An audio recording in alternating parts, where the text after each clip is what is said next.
Good morning, afternoon, evening, or night, ladies and gentlemen. You are watching or listening to another edition of But Before We Go, the podcast by Gen X, for Gen X, about Gen X, before we go. Joining us for today's fun-filled episode, the zany Steve Hunt. Steve, say hello to the nice people. I have no idea what to do with that, Bill. So I'll just say hello, everybody. And also joining us today, the lovely, talented, and demure Dr. Cynthia Steele, host of the From Bench to Boardroom podcast. Cynthia, say hi to the nice people. Hello, nice people, and hello, gentlemen. It is good to join you one more time for this episode. Yeehaw. Little Cynthia told me between episodes that she'll be changing all of her contact information and possibly filing charges after we record this one. I hope this is not true, but I rule nothing out. Anyway, we are, I'm kidding. No, we really. work together. I can't escape you. And Well, there are ways. And I will tell you, Bill, it's great to have Cynthia back. And third straight podcast in a row that we will have Cynthia. And as we all know, 3 is a magic number. Oh, that is good. Oh, nice. Very good. Nice. And having that she has been on 5 podcasts, 4 podcasts. One more podcast and you get the 5th appearance smoking jacket and access to the 5-time co-host lounge, modeled after the 5-time host lounge on Saturday Night Live. Okay, I'm in. I'm in. Now I'm gonna expect a jacket though, Bill. You gotta make it look good. I didn't. Maybe the jacket's virtual. Oh, well, that's exciting. We just did an episode on fashion, so yeah, Bill, it better come correct because yeah, right. Maybe that was really about brand, fashion. Right? Has to be on brand. I mean, we were talking about back to school stuff. I don't know if that was really about fashion, and what I had to contribute to that was certainly not about fashion. It was about horror. I think you're just a trendsetter. That's what I keep being told. Anyway, we do our second half of our back to school series with this podcast episode as we talk about that time-honored tradition the world over, the first day of your new school term, your new school year, semester, whatever is appropriate for your little corner of the world. I'm going to lead off with my first day of school experiences because we've each had a chance to lead off. I'm going to lead off here. I actually enjoyed my first day of school in general. I went to, as I explained in the last episode, I went to 4 different public schools, which I know there's some of you out there who are military families and y'all moved every year, 2 years, 3 years. I know people who went to 6 or 7 different schools, in their pre-secondary, or pre-collegiate or pre-university education. I was lucky to only go to 4, which again, being in America, you go to an elementary school or a grammar school, as they call them still, a junior high or a middle school, and then a high school or a senior high school. And I was lucky to go to 4, and I was very lucky. I talked last episode about how bad it felt, especially dressed like a fool, when you would when I went to middle school for my 6th grade year and I was at a totally new place. But what was really cool was that when I was in 9th grade, all of those people I knew from elementary school and all of those people I knew from middle school came together back in the same high school. So that was a lot of fun because that meant I was really connected. So, we've talked on this podcast before about summers and being latchkey kids. Experience was kind of isolating because you didn't see your whole cohort of people. People were stuck at home. People were, out doing other things. They were traveling. So it was always an awesome day to reconnect. It was always a day to just catch back up on what the hell was going on. The education you did that day was secondary. Tertiary was all the bullshit that you had to do during the day. You got your book covers, because woe be unto you if by the next day your books were not festooned with those school book covers, with the advertisements from your local neighborhood funeral home, your local neighborhood dry cleaners, the groceries, the local grocery store and the like. Um, you compared, a topic that Steve you brought up last time. You had your lunchbox comparison. I mean, I walked in like a boss my like fourth grade year because I had an NFL lunchbox that had 28 helmets on it because Tampa Bay and Seattle had just been added to the league. But of course, my favorite was not the Colts horseshoe. It was the greatest football helmet ever created. That old Bengals helmet that just said on the side in black block letters, Bengals. I mean, they are who they are. They were the Bengals. And then, and then just going through meeting your teachers, getting your desk, that new desk smell, that new, I don't know about y'all, but we had tote trays. We had these like mauve colored plastic things that we had to carry from room to room in elementary school and stick on our desks. Seating arrangements, knowing where you were sitting next to whom, where you were sitting next to that girl you liked, in relative to that girl you liked last year. Would she notice you looking at her? Oh, that was the sort of thing I did. So, all of that. It was a fun day in general. Steve, Steve, wait a minute. Wait, our guest is here. Steve, I'm sorry. You're going to go third. I'm Okay. going to defer to our guest. Cynthia, what are your first day memories? So, like you, Bill, I went to 4 different schools growing up, although that was in the suburbs of Chicago. And so we had our K through 3, fourth and fifth, and then sixth through eighth, and then high school. And it was nice because our school system was large enough that we would have a fair amount of variety. So it wasn't, especially as junior high came around and people started separating into their factions, it was not as likely that you would be with the exact same people every year. And so you would be with like just the horrible people, who treated you like dirt, or, the best people. I mean, there was usually a decent mix. And certainly, I was fortunate enough to have that. So I love some of the things that you brought up. Occasionally I was lucky enough to still be with like one of my absolute best friends, and we would go just from riding bikes together and watching TV and stuff every day to being in class together every day, and those were the best.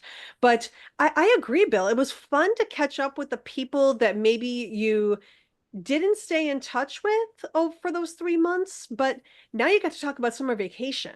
Now you got to talk about what else happened, while you were all gone, and who got a new pool and who got a new dog, and did you see the fireworks, from the neighborhood, etc. Um, it was always fun to figure out like whether your teacher was going to be a cool teacher, were they going to be a hard ass, what was, they had to set the tone for the year. The desk organizing. So I think I may have given myself away a little bit in the last episode, but I think I had a little bit of an office supply addiction even as a child. I liked everything to be very nicely organized. I'm not good at keeping it organized, and if you saw my desk right now, you would agree. But at the start of anything new, you have your binders and your dividers, and everything is, your pencils are all sharpened and everything's great. And the same thing went where you had to put your desk together, and we always got some time to get everything together in the desk, and everything was in nice little piles, and there was no, and there wasn't crap everywhere, and you knew exactly where your pens were and everything. And then later on in the year, we would usually have the occasional time when we would just clean out the desks. Like, okay, this afternoon we're just cleaning out our desks because it's a disaster area. But the book covers, oh my God, Bill, I forgot about book covers. And the reason why is because I could never fold a book cover to save my life. I have talents in this world, but like origami and like folding paper is not one of them. And so they used to have my mom never wanted to pay money for the book cover, so we would just use like paper bags. They would always say, just use the paper bags, rip them up. And I could never fold those book covers to get them to stay on. So my friend Colleen, my best friend in the world at the time, was very, very good. Like during the 1,000 paper crane challenge, she probably made like half of our classes. Like she was so good at that stuff, and she could make paper airplanes like crazy. But she would have to fold all my book covers because I could never get them to stay on. I never understood that black magic. But yeah, I would say, like I mentioned in the last episode, first day of school was your opportunity to, I don't know, come out fresh, come out new, come out, I'm so much more mature now, and especially I would say as we got older, we got either more or less self-conscious depending on what stage of life you were in, and so adolescence could be a very challenging and difficult time. So some years you wanted to just fade into the background, I don't want anyone to notice me. I just got braces. Oh my God. And I was one of those girls my freshman year. Oh Lordy, I got my mom made a deal with me that I needed to get braces. I desperately needed them, but she said then I could get contacts. So that way I didn't have like the big, adolescent curly frizzy hair, because for whatever reason my hair decided to grow spirals from ages 12 to 15. But I could have contact lenses, but I did have to get braces. So first day of freshman year, I remember being so nervous about, walking around with my braces on and everything. But other than that, I would say it was a time of new beginnings, and that always felt a little refreshing. Excellent.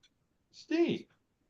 Um, well, I'm going to skip my early years because they were a bit of a blur. By the middle of fourth grade, I was in my third elementary school, being military. Mhm. So K through two was here, and then the next couple of years were overseas. And we came back halfway through the year. So all of that was such a blur. I have no memories of that. Literally, I just don't, because it was such a whirlwind as a kid. But to both of your points, there was that newness, and it wasn't quite as nervous until 10th grade. I'll get to that in a second. But up until 10th grade, it was reconnecting with some people. A lot of my buddies, we hung out all summer, so I got to see them all summer, whether it was uh, you know baseball season, general hanging out, and then in August we started football workouts for the fall season. So a lot of the guys that I knew, I would see them at points over the course of the summer, but there are certainly guys and girls who traveled and just weren't out and about like we were. So there was reconnecting with folks as you're getting older. Who had a growth spurt over the summer. All of a sudden it's like, wait a minute, how did you like suddenly get taller than me? So there was some of that.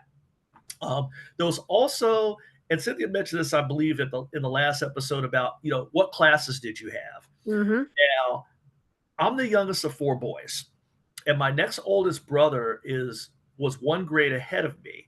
So with the exception of 6, 7, and then 9, 10, we were in the same school, and he had already went through some stuff. So I could mention the teacher, and he'd be like, "Oh, you have so and so," and then I could get home and mention to my two, at least until they graduated from high school when I was in 8th grade and went off to college.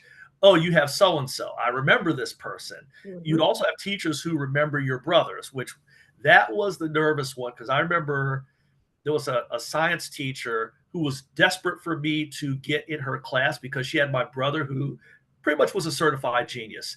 I was not, but she had heard that maybe I was the next hunt that could be that smart. And I'm like, no. And I remember intentionally jerry rigging my schedule to avoid this teacher because I knew she was going to be hard on me because I was Rodney Hunt's kid brother. And so she knew she could bring it. And I'm like, I don't want you to bring it. So there was the whole, list of teachers and who you have, and then, who you're going to be in class with, and, the people you like and you're cool with. And some people you're like, oh God, I'm going to be in class with that person, especially if their name was close to yours. You knew you would be near that person. It's like, oh God, dear, no. No. So that was definitely part of the nervousness of, you know, which classes you were going to get, who are you going to be in class with, what the seating arrangements were going to look like. Mhm. So there was all that newness of, what's this year going to look like? And you're right, Bill. The first week you were kind of listening, but you were mostly catching up in the lunchroom with, who had the I'll say the coolest fashion or the less uncool fashion. So to your stories in the last podcast about fashion, because people were eyeballing, especially as we transitioned into late 70s, early 80s fashion. And if you were still like in mid 70s fashion, you got a little bit of an eye. It's like, oh, you still wear those?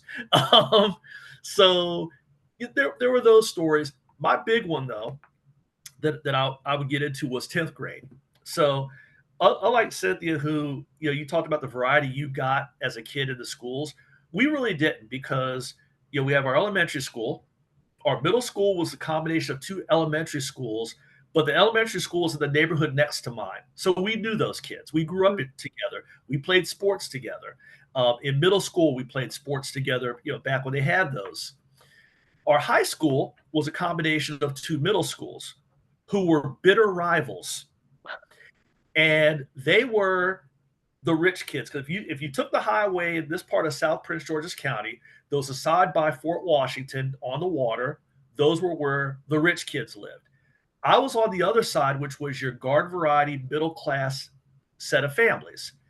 And so the first day, week, month, half a year, people who couldn't stand each other, who talked about each other, who wanted to fight each other, were now lumped in together. And oh, it was on.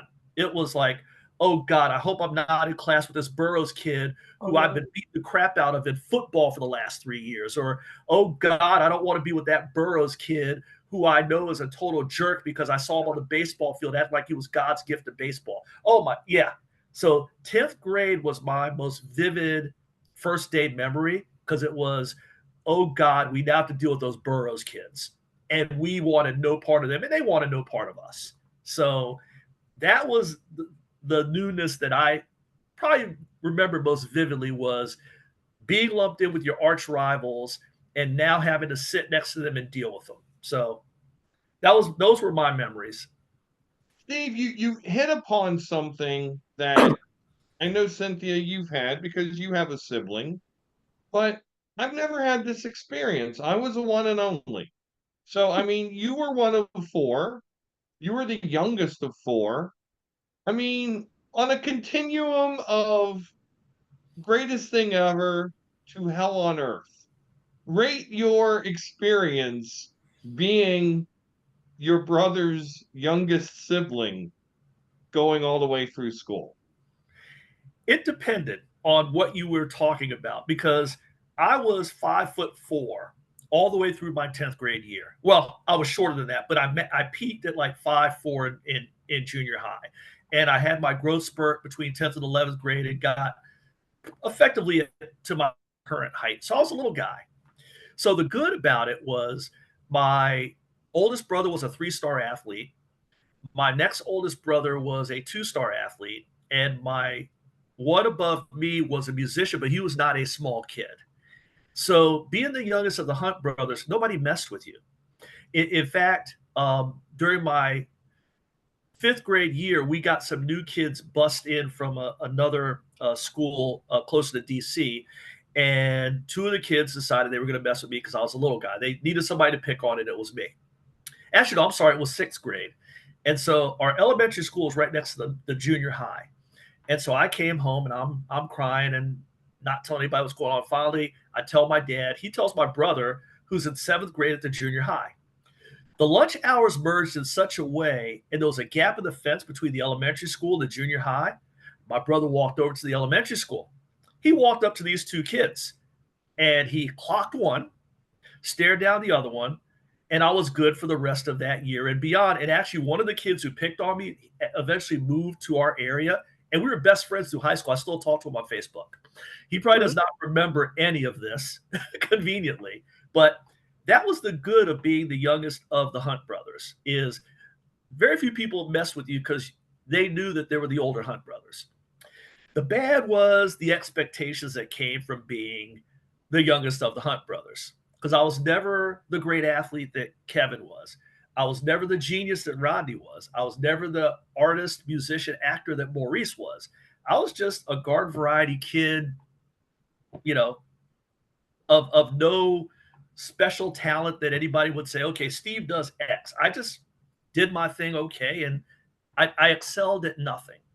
So that was probably the hardest part. Was everybody was wondering, okay, what's going to be Steve's uber talent? And I was like, no, I'm a strong B student who plays sports, but I'm pretty much on the bench and get some playing time. Don't even ask me to sing a note or act. I'm just your garden variety kid. And of a family where there were 3 straight not garden variety kids, that was a challenge. So you were the Prince Harry. Yes, I would say yes. I was the Prince Harry. Yes, that's a good comparison. Dear heavens. Dear heavens. And ironically, my wife's name is Meg, so there you go. Oh my God. Oh my God. Who saw that coming? Cynthia, your sister was a bit older than you. So did you ever get these comparisons? When I got to high school, that it would happen more often. I think 8th grade, there were some teachers in our junior high school where there was overlap. I remember my 8th grade English teacher, the one who played all the grammar rock for us to bring us back to our Schoolhouse Rock episode. She remembered my sister. And in high school, there were a few that also remembered her. I had a physical science teacher my freshman year who remembered her. And I think my sophomore year honors English teachers also had my sister in their class. There were some parallels between my sister and I. For the most part, we're both just congenial people. My sister's more extroverted than I am. She'll talk to anybody, and she can get anybody going in a conversation. And so if anything, I think people just remembered my sister being kind of fun and entertaining in class, and so they enjoyed that.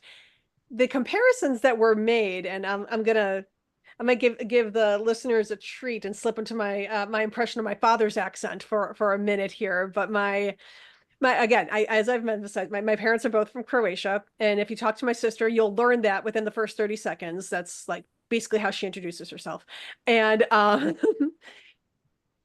the joke was more that my sister was the funnier, more congenial one of the two of us, and I was the smart one of the two of us. And so my dad would say things, and I think this kind of, and we lean into it now. I mean, 100%. We just lean into these stereotypes. But at the time, it was embarrassing. But my dad would be like, oh, my older daughter, she's so funny.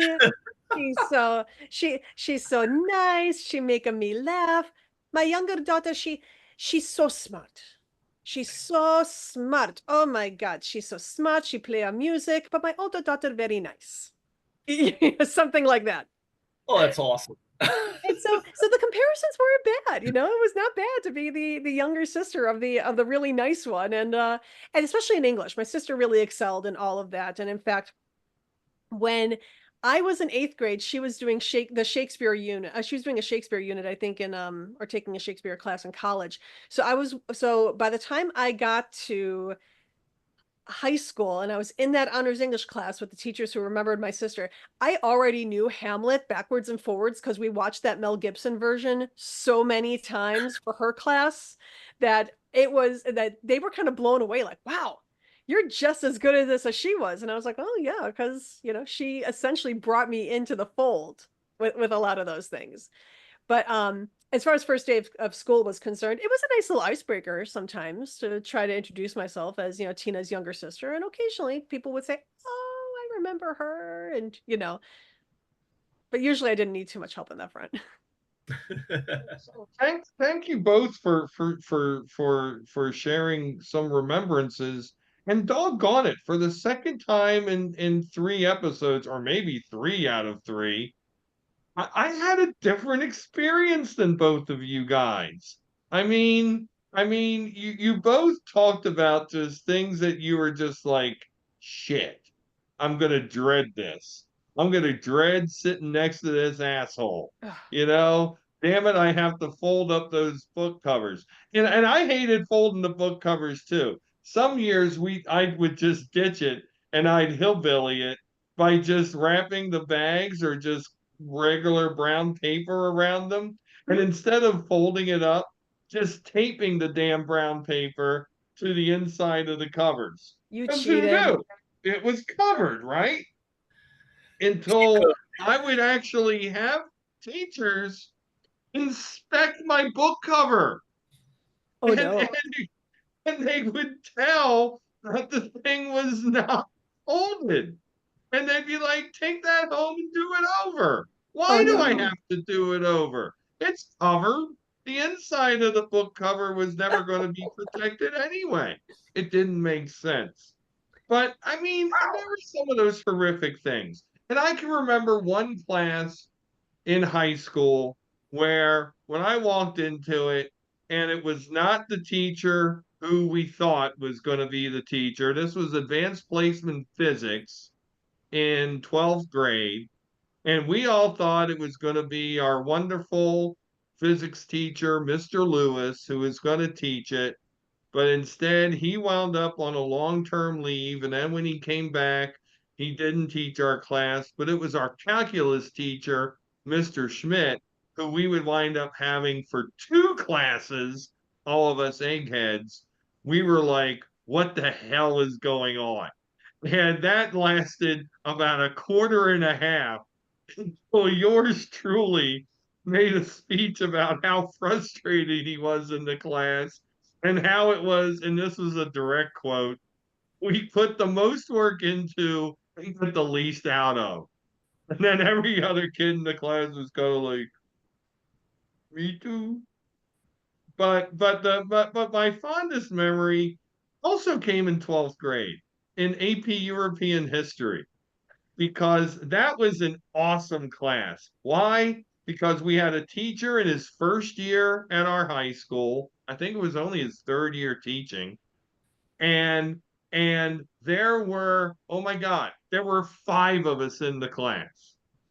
And if That's you it? want to, and so here was this. There was the one girl who was, the type to hang out in the smoking area and hang out with the stoners, but she really was much smarter than anybody would realize. The guy who was just out there, who, now Steve lives in Thailand because, me as a rule expander would be envious of this guy because his irreverence just was a joy. A guy who was very quiet, who just laughed at everything. A guy who was a big time baseball player in high school who was a future attorney and had the gift of gab and gift of bullshit to match, was perpetually tired except when he was in the weight room or on the baseball field, and egghead me. So, I mean, there literally, I think, have been movies written about similar assortments of high school kids. And many is the occasion that our AP European history class with Mr. David Dittman, our teacher, and I had lunch with David about 7 or 8 months ago, put the picture on Facebook and all that. You know, he would he would go 10 minutes into the class, he'd go, you know what? I don't want to talk about this shit. You can read it in the book. What's going on? And we would literally just talk the whole time about it was 84, 85. So what was going on in the election? Why was Reagan any good? Why couldn't the Democrats pick anyone better than Walter Mondale? You know, all, what are we doing when we get out of school? Where are we going to college? What are we doing for the summer? It was amazing, Not sure how that and prepared you for the AP test. Mhm.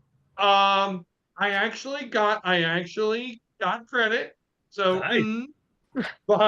but we did enough preparation. We did enough schoolwork. It wasn't, the Lyceum of ideas, but it was a class of five.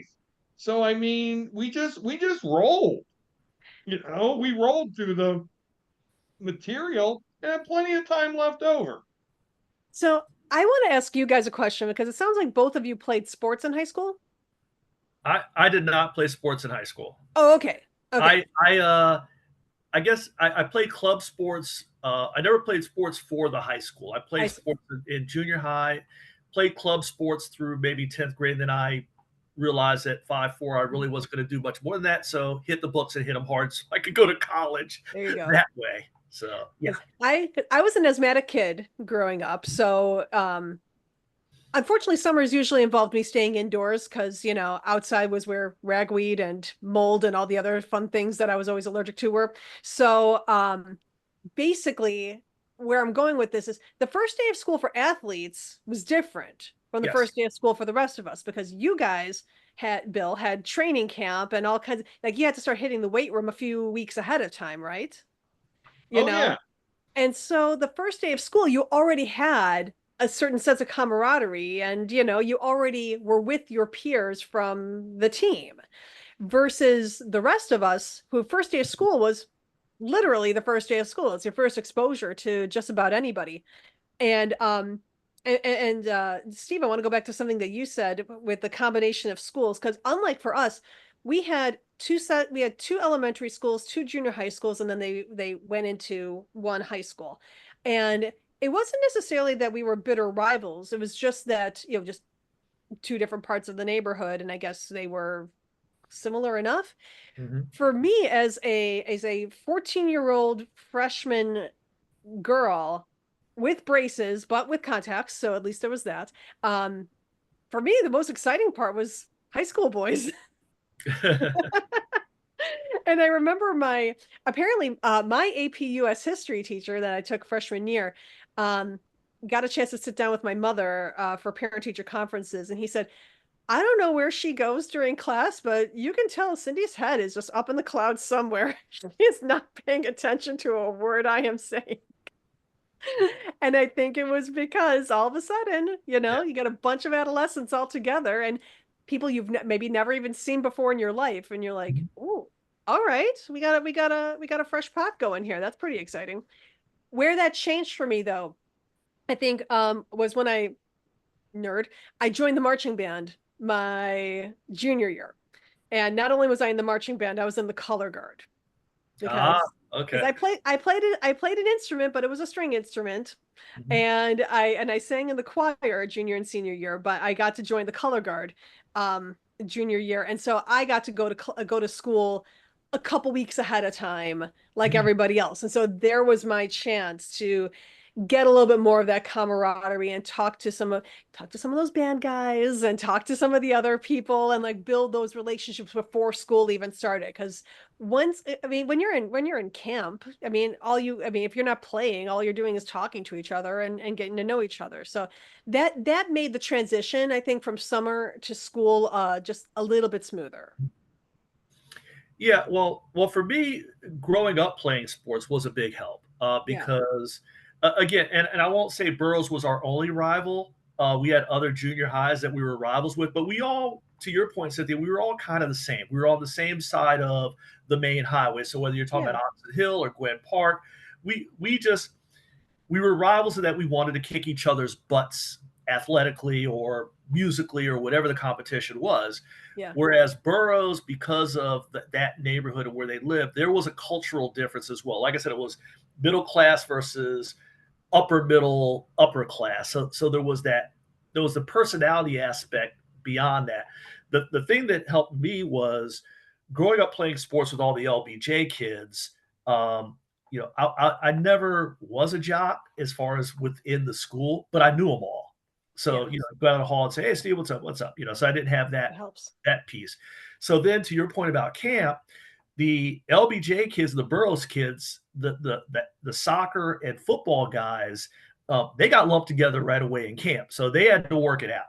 Mhm. So when I started with high school, the transition was a little easier because the LBJ guys knew the Burroughs guys, and I knew the LBJ guys. So if I was walking around with an LBJ guy, Burroughs guy say, "Hey man, what's up?" Like, "Oh, this is my boy Steve. What's up? Hey, how you doing?" And you know, so I got that kind of peripherally, if Yeah. that's a word to use there. So that helped the transition for me. That I knew people who knew people. So, but you're right as far as the opposite sex, shall we say?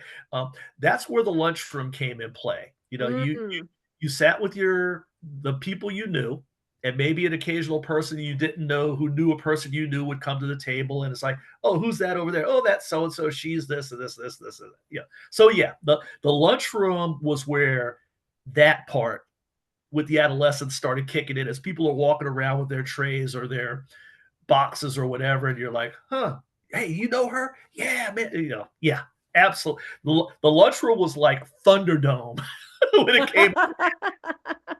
Oh, At I would absolutely agree. I would absolutely agree. Yes, on the lunchroom, and not so much with the sports practices because these were the 80s. And in fall sports, I mean, yeah, we had soccer and cross country, but it was football. yeah. And this was a time before, you know, um, how should I say, safety concerns about about falling over in practices from heat exhaustion or concussions. You know, in fact, it would be a badge of honor to get your bell rung. So, not really. I mean, it was human demolition derby for 2 weeks. Yeah. And that would be about the end of it. I would not say that there was much camaraderie there. Now, you know, as people, you know, clicked up and came out of their caveman act and started, you know, interacting, like Steve said, yeah, I'll buy that. But oh my God, no. One might think that it would create more esprit de corps. But no, not really.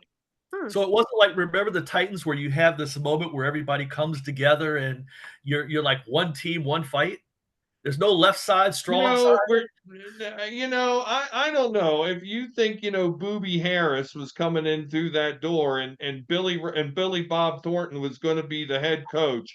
Vince Parnell was not Billy Bob Thornton in any sense of the word, except he could rock those fucking 3-inch double knit navy blue shorts. And for some reason you feared him, despite the fact that he wore that shit. And I kept telling him I could be the punter. And he's like, no, Woodcock, you're not going to be the punter. Why not? Because you're going to try to run everything. You'd run a fucking fake and throw the ball every time. Well, yeah. But you know, But besides it, that, you know, and then, you know, and he got for his pleasure on that in his US history class. I sat my 6'4" ass sat in the very front row. And I heckled him like Statler and Waldorf the entire year. Oh So boy. that was fun. He and I had a nice repartee. I love that guy, but fucking hated him as a football coach. We were a football school who wasn't any good at football. our Oh, So football. that kind of makes it kind of I mean, we were very successful in lacrosse, somewhat successful in baseball. I don't, you know, winter sports, indoor track, our team won the state championship a couple times. One time only sending 7 runners to the states. And we were like, that's all we need. I wasn't on the team, but oh my God, we won the state championship with 7 runners. And not for our class, for the whole friggin' state. Nice. Oh, So, I mean, we were good in the sports nobody gave a shit about. I mean, not lacrosse because Maryland, but Yeah. indoor track. Nobody was going to the Olympics. We did have a dude who wound up running track at Penn State. I think we might have had two. But yeah. our football coach taught my general business class, and to your point, Bill, that guy was terrifying. That guy was absolutely terrifying. I have no idea how old he was, but to us, he was ancient. And he carried around like like the big ruler, like the yardstick, Oh basically, my. that was on the chalkboard. And if he caught anyone falling asleep, it was a big thwack right on the table where you were sitting, and everyone would jump and completely jolt awake. And I mean, I remember some things, like he was the one who taught me how to balance a checkbook and how to write a check, how to address an envelope, some of these like really super practical skills that like a 15-year-old would not know. But I remember him and our football announcer. Okay, this guy was a gem, and I actually remember his name too. This is one of the few names I remember from high school. He was Mr. Katsinas, and Mr. Katsinas was the football announcer, and he had a voice like this, and he would announce the football team. And at the beginning of every class, he would say, "Good morning, my Eagle chemists."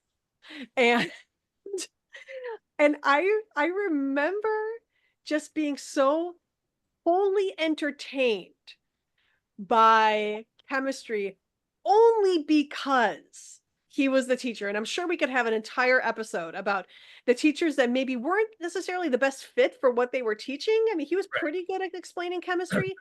He was not the AP chemistry teacher, but he did a decent job. But man, could he entertain a class into getting some things stuck into their brain. So sorry to take us a little bit off track, Bill, but you talking about your high school coach being your teacher just brought back a couple of memories for me. Well, all the coaches were teachers. Oh yeah. I They were mean, they were gym teachers. They were For the most part, they were the gym usually oh teachers. no, ours taught topics. I mean, the Mm, soccer coach was a biology teacher. The JV lacrosse coach, who everybody liked much more than our varsity lacrosse coach, was the computer science teacher. mm. No, everybody taught a subject. I, again, I don't remember. I don't remember my teachers being coaches. Yeah, and I won't get into stories about our football coach, the legend himself, Coach Jim Crawford Sr., because I actually grew up with Jim Jr. And he was, if he walked down the hall, it was almost like Moses. He like parted the hallway. You got out of Coach Crawford's way because he had somewhere to be, and you were not going to be in the way and make him late to getting to wherever he was going to get. Now, nice enough guy, because I actually met him a few times, because I knew his son, but he was like this almost deity in our high school. Well, football was definitely king in Prince George's County when I grew up. And one of the things, going back to our first day of school and my stories about our rival high school, the one thing that brought the LBJ kids and the Burroughs kids together was a joint hatred of all things Oxon Hill. So, we both hated Oxon Hill middle school. We were together now, so we hated Oxon Hill High. So that was one of the things that bound us together, was our joint hatred of all things Oxon Hill. So, but yeah, I could get into some teacher stories, and certainly Coach Crawford, God rest his soul. Yeah, football was king. Like for us, anything short of a state title was, why do we even bother to have a season? That's where our football team was in our program under Coach Crawford. But yeah, it was some interesting first days. I think, like I said, the probably like you guys, the first days as a kid, it was some fun, it was some excitement, it was, what do different people do, Mhm. who had the latest this, that, or the other. We talked about lunch boxes, who had the cool lunch box. As with most things, as you got older and adolescence kicked in, first day became a little more nerve wracking. How I remember, you know I was always an early bird anyway, but I remember first day, the night before, thinking about, okay, what am I going to, like in high school, what am I going to wear tomorrow? Had it all laid out, had it all figured out. If something I wanted to wear was dirty, I would beg my mom, can we get a load of laundry together? Because I need to wear that shirt tomorrow. Whereas in fifth grade, it was like, just grab a shirt and throw it on and you're out of there because it matched whatever tough skins you were wearing that day. So there was certainly a little more prep and nervousness. And Cynthia, I don't even want to get into what you and your your fellow adolescent ladies had to go through, because if we were spending 30 minutes the night before and 30 minutes that morning prepping, do you even want to like PTSD yourself there? You don't have to if you don't want to. I have a story about this, Steve. So, yes, unfortunately, like I said, when I turned 12, for some reason, I used to have very long hair. My hair just decided to start curling, just spirally curly, except parts of it. Other parts of it remained straight, and so it just kind of expanded.